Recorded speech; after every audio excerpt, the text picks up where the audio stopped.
So in chapter 5 there are various different landing spots that not many people know about, and I want to be telling you guys the best landing spots to land at and to improve your competitive experience.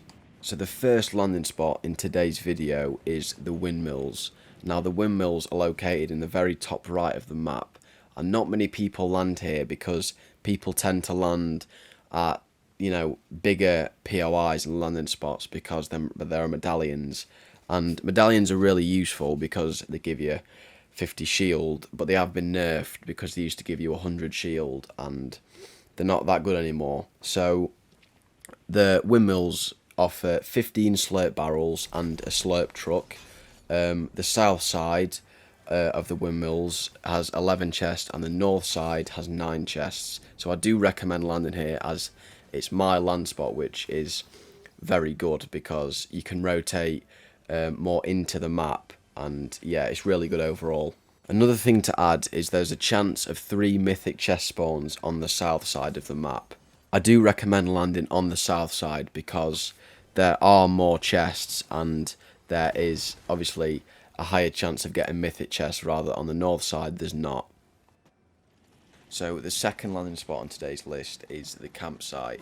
Now this is probably the best duo landing spot in the game at the moment, or trio landing spot as well.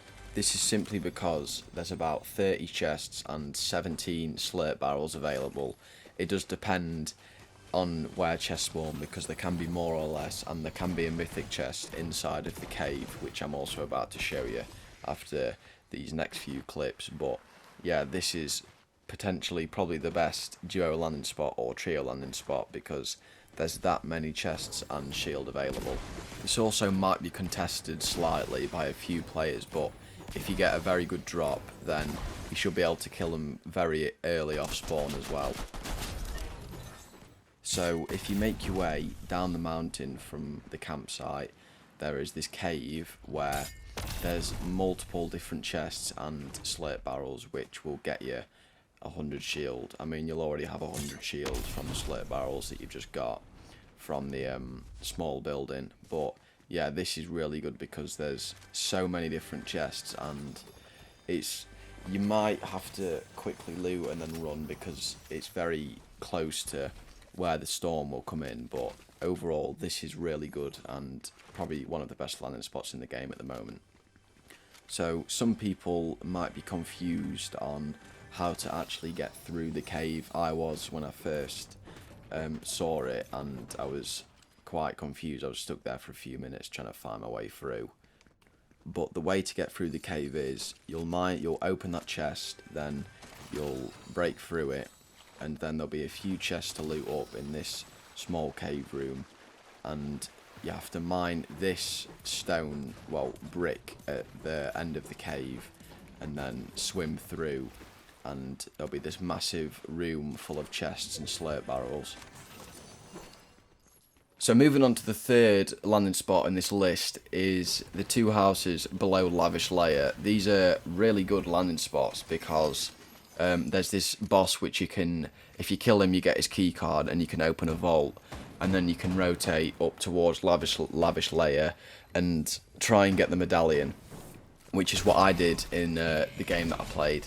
It is really good because there's also this I think underground like vent which you can go in, and you can get chests from there as well. I didn't actually go in that, but yeah, it's really good, and I do suggest going there if you're a duo. I mean, you can do it in solos, but there's just a lot of loot which you might be overcrowded with. So moving on to the fourth landing spot in today's video is Lavish Lair. This was in the same game that I did play, but if you're landing here as a duo or a trio, it is probably one of the best landing spots in the game because it is quite contested, but there's also a lot of chests around Lavish Lair, and there's a few houses with chests in around it as well. And if you end up killing the mythic boss, you also get his drum shotgun, which in my opinion is the best gun in the game.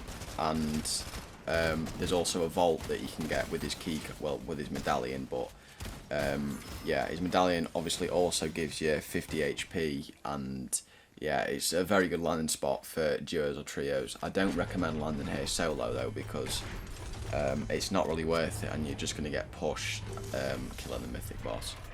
So, moving on to the last location of today's video. This landing spot is the mansion at the very bottom of the map.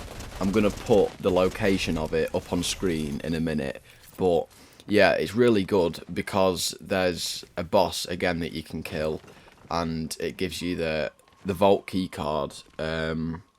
This is more of a duos landing spot because there's multiple chests. I mean, you can do trios as well, but I don't really recommend landing here solos because it is contested quite a bit.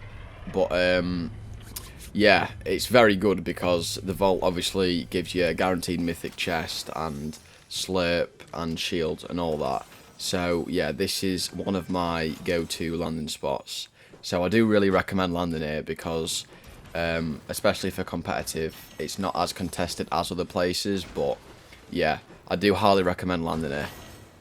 So that is the end of today's video, guys. I hope you have enjoyed and I hope you have learnt something as well. There will be a new video, I think next week, if everything goes well. It's my 1 month progression video. But yeah, I hope you have enjoyed, and I will be getting my PC soon. I've started ordering the parts for it. But yeah, see you guys in a bit.